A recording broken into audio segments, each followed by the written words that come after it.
kaya bibilib ka rin kay Digong eh, oh. Dumating, tapos gustong ituloy pa ng pamorningan. Ang sumuko yung mga congressman, di ba? Di ba? Kaya-kaya eh. Ihilang ang ihilang ang pahinga eh. No? Pero medyo predictable naman yung sasabihin niya. Di ba? Predictable, it's the same narrative, it's the same play, act, no? So, dapat mas napaghandaan pa. Nung pinapanood ko nga, para siyang big bad wolf. I will huff, I will puff, I will blow your house down. Diba? Parang ganun eh. Diba? Tapos yung mga baboy, nagtatago doon sa bahay. Sa straw. So, ganun yung nakikita ko itsura niya eh. No? Yung isang itsura niya, parang man in a horse. Ang ginamit lang niya ay motorsiklo. Parang yung motorsiklo ni Michael Pahatin. Tapos naghahanap siya ng mga kriminal na kanyang babarilin at papatayin. Di ba? Ganun yung, meron siyang imagery eh. Si Punisher. Digong, alam niya, ito ay ito ay parang telenovela. Yung mga ibang abogado, ang trato nila parang korte. Si Digong, malinaw sa kanya, no? Ito ay, this is a show. Di ba? This is a show. At doon sa show na yon, siya ay umaakto. At yung akto niya, yung dati niyang akto nung kumampanya siya. Mga babaeng kidnap at ginagahasa, di ba? Tapos yung mga nag-kidnap sa kanila, papatayin ko, di ba? Ganyan yung kanyang drama eh. Pero ang contradiction diyan, Ina, napaka-misogynistic ni Digong, di ba? Yung trato niya sa mga babae, no? Parang Trump, no? Very misogynistic. Tapos ngayon siya yung bida na sinasagip ang mga kababaihan na kinikidnap at ginagahasa. So makikita mo yung contradiction sa kanyang katauhan at sa kanyang narrative. Tapos sinambahan pa si Laila de Lima. Sinambahan. Di ba? Yung napaka-walang hiya talaga, di ba? Hindi lang barumbado, walang hiya eh.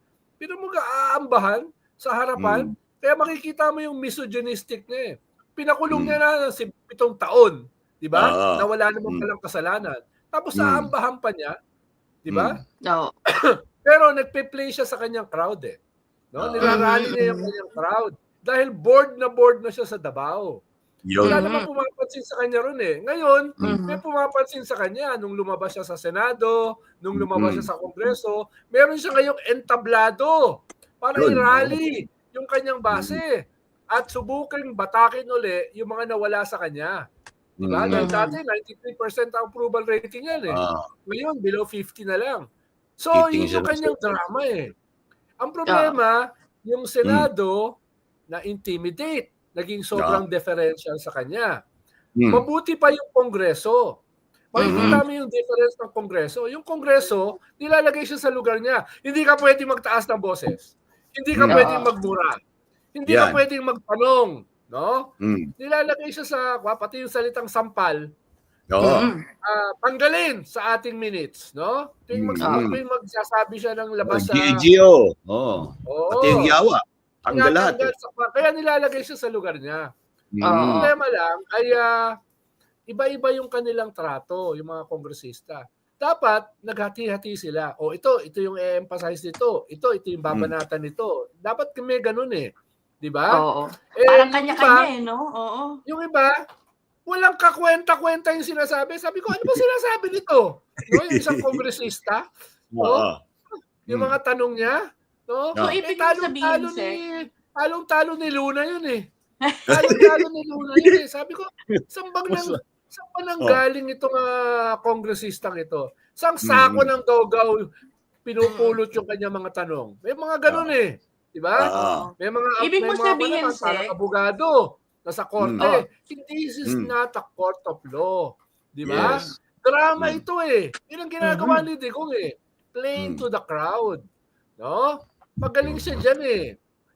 Kaya, pag makikita mo naman yung vulnerabilities niya eh. Pag binanggit mo yung Las Cañas, Michael Yang, nagagalit siya, di ba? Pag binanggit mo yung, katulad ng ginawa ni Trillanes, binanggit yung mga bank accounts, nagagalit siya. So, doon mo kukuruhan.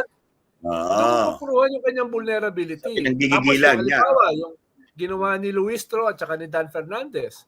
Sinasabi niya, hindi siya nagpa-plant ng evidence. Pero pinakita yung video na inaamin niya, nagpa-plant siya ng evidence. So, dapat mas maraming ganun. Di ba? Mas maraming ganun. Papakita mo yung contradiction sa sinasabi niya. At panghuli, gawing emotional. Iharap yung mga nanay ng mga biktima. Yun, yun ang hinihintay ko actually. Yata hiniharap eh. Dapat yun mas marami. No? Ipakita na bigo yung drug war, ito yung mga biktima, no? At hindi lang bigo. Sila ang pumalit do sa pinatay nilang 20 drug lord. Pero 20 drug lord, 7,000 pusher at 22,000 na mga user, addict ang pinatay. Tapos napakakonti lang ng drug lord. Tapos sinasabi mo sa matagumpay. Tapos kung totoo yung sinasabi ni Asierto, ni Las Cañas, ni Matubato, pinatay niya yung mga 20 drug lord na yan para palitan nila Michael Yang, nila Sammy Uy. At pinakita ni Trillanes na tumatanggap itong mga to. No, may mga cheque na pirma ni Michael Yang at saka ni Sammy Uy. No? So, yun, dapat ganun yung pagdikit nitong kwento. Kwento ito eh.